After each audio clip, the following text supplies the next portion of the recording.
ये कहानी है राजनपुर की रहने वाली सिंधिया की। सिंधिया जो थी वो अपने पति के साथ रहा करती थी। सिंधिया का पति दूसरी औरतों के चक्कर में वो सिंधिया को छोड़ के जा चुका था। उसने सिंधिया को तलाक दे दी थी और सिंधिया बेचारी अकेले ही अपने जवान बेटे के साथ जिंदगी बसर कर रही थी। सिंधिया को अपने बेटे की बहुत ही चिंता होती थी। उसे पढ़ाना भी था, उसकी कॉलेज की फीस भी देनी थी और इसकी शादी भी करवानी थी। और ये सब कुछ सिंधिया के अकेले सर पे आ चुका था। सिंधिया अंडा यानी ऑमलेट बेचने का काम करती थी। ऑमलेट के लिए वो ग्राहक बनाती थी और जो लोग होते थे वो उसका ऑमलेट खाते थे। वो कहती थी, अरे मजेदार चटपटा सा ऑमलेट खा लो, आ जाओ ले लो।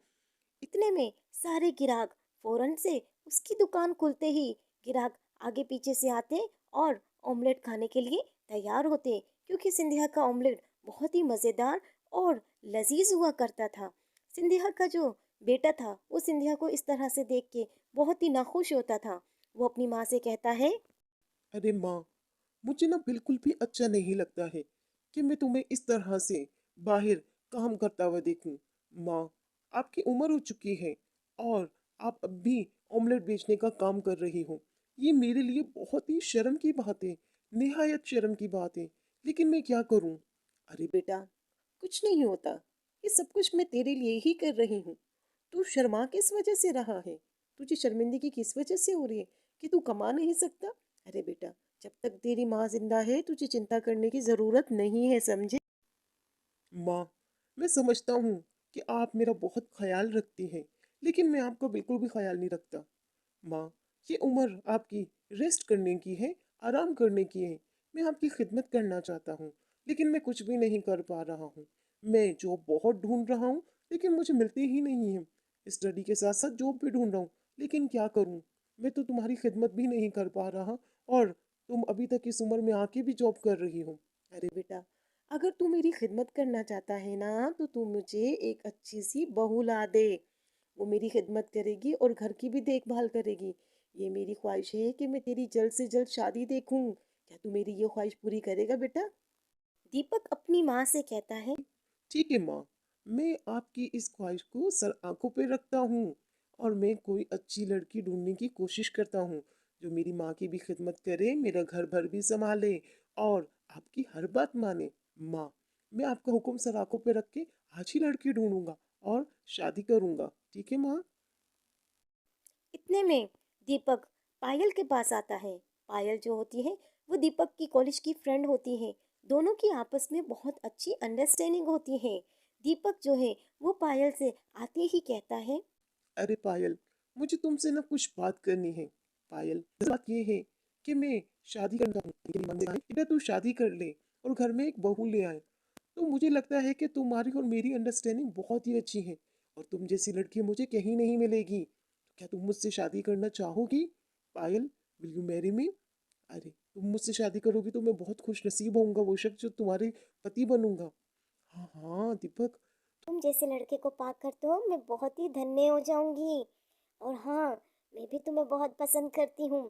ठीक है, मैं तुमसे शादी करने के लिए तैयार हूँ। अपने मम्मी पापा को भी बता दूंगी। ठीक है दीपक, हम लोग ना आज ही शादी करेंगे, माँ जी से कह देना, ठीक है। दीपक और पायल की शादी हो जाती है। दोनों बहुत ही खुश होते हैं क्योंकि दोनों में तो बहुत अच्छी अंडरस्टैंडिंग होती है। पायल जो होती है वो घर बार खूब अच्छे से संभालना शुरू कर देती है। अच्छे से घर की सफाइयाँ करती और अपनी सासू माँ को रेस्ट देती। बहुत अच्छी बहू बन के दिखाती। लेकिन एक दिन बदकिस्मती से जो सुधा थी वो बीमार पड़ गई और चरपाई पे पड़ गई। इतनी नडाल थी कि अपना कारोबार भी नहीं कर सकी, अंडे भी नहीं बेच सकी ऑमलेट के। तो एक दफा क्या होता है कि दीपक के पास उसका दोस्त आता है और कहता है, दीपक, तुमने मुझसे कितने महीने हो गए पैसे लिए थे? तुमने क्या कहा था कि मैं तुम्हें शादी के बाद दे दूंगा और अब तक तुमने मुझे पैसे नहीं दिए। ठीक है, आज के बाद मैं तुम्हें बिल्कुल भी पैसे नहीं देने वाला हूँ।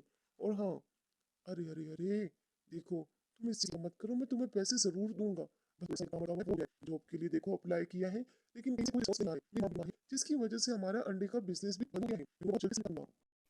ये सारी बातें जो दीपक इन दोनों से कह रहा होता है, अचानक से पायल सुन लेती है। पायल चुपके से दीपक की सारी बातें सुनती है और दीपक के पास आती है और दीपक से कहती है, दीपक जी, मेरे जहन में एक आइडिया आया है।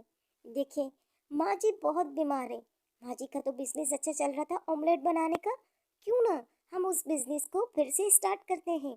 इससे माँ जी का इलाज भी हो जाएगा और घर का थोड़ा खर्चा भी पूरा हो जाएगा। और आपने जिससे उधार लिए वो भी पूरे हो जाएंगे। क्या कहते हो दीपक जी, सही कह रही हूँ? अरे पायल, कह तो तुम बिल्कुल सही रही हो। क्या तुम बना सकती हो ऑमलेट? क्या माँ की तरह तुम ऑमलेट बना सकती हो? अगर ये है तो बहुत ही अच्छा है, क्योंकि मेरे बाबूजी भी यही काम करते थे और माँ भी यही काम करती थी। और माँ ने अच्छा खासा इससे कमाया। मेरी पढ़ाई, मेरी शादी, सब कुछ माँ ने ही की है। चलो ठीक है, हम फिर से स्टार्ट करते हैं। पायल ने ऑमलेट बनाने का बिजनेस फिर से स्टार्ट किया। उसके हाथ के तो ऑमलेट इतने मज़ेदार थे कि बस सब उंगलियां चाटते रह जाते थे। वो ग्राहकों को बुलाती, कहती, मज़ेदार चटपटे सा ऑमलेट खा लो। ग्राहक आते और पायल से कहते, अरे खिला दो, हमें भी खिला दो ऑमलेट। लग तो बहुत ही अच्छा रहा है। यहाँ तो पहले एक माँ जी हुआ करती थी, अब तुम आ गई हो। चलो तुम्हारे हाथों का भी हम टेस्ट ले लेते हैं। इतने में ग्राहक जो है वो ऑमलेट का इंतजार कर रहे होते हैं।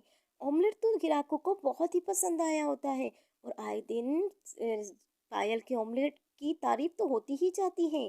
दीपक जो है वो पायल के पास आता है और कहता है, अरे पायल, मुझे तो बिल्कुल भी उम्मीद नहीं थी कि तुम तो माँ से भी मजेदार ऑमलेट बना रही हो। देखो, हमारे हालात बदलते जा रहे, सब कुछ बदलता जा रहा है। आज से मैं भी तुम्हारे साथ ऑमलेट बनाने का बिजनेस स्टार्ट करूंगा, वहीं पे ही मैं भी होऊंगा साथ। साथ दीपक और पायल दोनों ही ऑमलेट बनाने के बिजनेस में एक साथ हो जाते हैं। अब दोनों पति पत्नी एक साथ मिलके ऑमलेट सेल करते हैं और जल्द ही सफलता हासिल करते हैं।